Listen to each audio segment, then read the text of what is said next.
difficult time adjusting, and more sleep disruptions are soon to come with the holidays just a couple weeks away. So joining us this morning to help us both survive and thrive when it comes to sleep this holiday season is infant and child sleep expert Amanda Jewson. It's good to see you. I could hear the giggle because you know we need help, of course. We're coming into it. I mean, it's such a crazy time. It's full of disruption. Families are traveling outside of their home. People are sleeping outside of their sleep spaces. Then just let's add in a dose of sugar, a dose of insanity and magic about the holidays. Children's bedtimes are later. We can't avoid the sleep disruption and the quality and quantity of our sleep. You just nailed it. There's just so many components that parents are kind of like cringing at. Their excitement, of course, but yeah, it's still a little nerve-wracking. When it comes to holiday travel, some will be getting together with families. What are some tips parents could keep in mind if they're heading out? Yeah, well, number one, you have to be prepared. And I'm telling you this from professional and personal experience. Grown-ups, pillow quality matters, okay? Yes. If you're not sure the quality of pillow at your hotel or, at your parents' house for that matter, I really highly suggest bringing your own. It's hard to have a good quality sleep on a pillow that isn't up to par. So if you have a favorite pillow, absolutely bring it. Oh.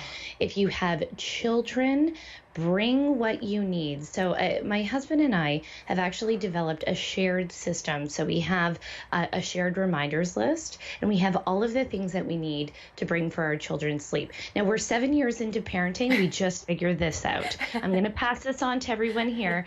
And don't do it the day of. You're doing it, you're going to miss it. You're going to miss your monitor. You're going to miss all that thing. You're going to be really upset. Depending on where you're going, you might be room sharing as well. If you have a small child still in a travel crib or a cot, I suggest a product like this guy. I hope you can see. Yes. There's a little guy here. He is in his travel cot, and this creates sort of like a dome situation where he or she is sleeping. You can have this in any room sharing situation, in a hotel, in your in-laws' house. It actually creates the child's own sleep space, so they're not getting up at 5 a.m. looking at you saying, come on, it's time to start your day. This is a must-have.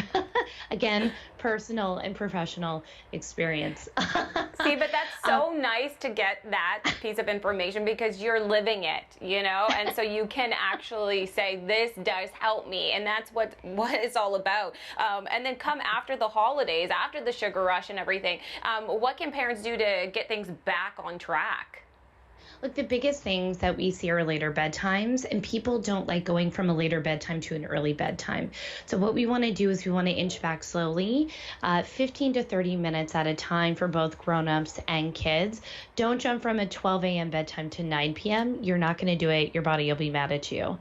You want to make sure to eliminate screens. And a lot of people get into that habit of having, a pre-bed nightcap with the family, but alcohol can actually impact the quality and quantity of your sleep. So you want to ditch that before sleep. Finally, take the pressure off. The holidays are fun. Enjoy it. Know that it's not going to be perfect. It'll probably take a week to get back on track. Ooh, okay. Is there any other tips that you would share with us? I mean, I'm not a parent, but I do love sleep, and that's something I struggle with, and I will be traveling as well this upcoming weekend. So the thing that I recommend to everyone right off the top is having a routine that you can travel with anywhere is your key. So a good bedtime routine. So for me as a grown-up, I take away screens 30 minutes before I go to bed. I do a whole face routine away from screens. I wash my face. I do these things. I can do that routine literally anywhere. You want to make sure that you have one. You want to make sure that your kids have one, minus things that are involved in your actual home, because you're not always going to be at home. But having that outside routine is going to tell your body, hey, sleep is next. It's going to make it easy to fall asleep just about anywhere. And this is just because I'm curious, because my friends, they all have kids, and when we all get together, one is supposed to go to bed, the other one wants to stay up. What are you supposed to do as a parent? Do you follow the other, your friend's lead in terms of letting the kids stay up? Or do you know what I mean? What do you do? Any advice that I could pass on to them? Oh my gosh. I mean, number one, you're going to get this everywhere, whether it's friends or family dynamics, how people sleep and what they do with sleep. And definitely, you're going to have that kid who goes to bed at 10 and then your kid who goes to bed at 7. You're like, what do we do? Have a chat before, have some pre established routines. So often, I deal with a lot of young child and, or children and babies, and parents will call and say, you know what? My parents always ask me questions about what we do for our sleep. I kind of feel judged. Give them a call before and say, hey, look, this is what we're going to do for sleep. Let's have a plan around it. Maybe we can split the difference. I'll put my kid to bed later. You put your kid a little bit earlier, and we're going to find some common ground there. See, that's great. See, I'm happy I asked you now. I will seem like an expert when I get there, even though I don't have kids. Thank you so much, Amanda. Thank you My so much. pleasure.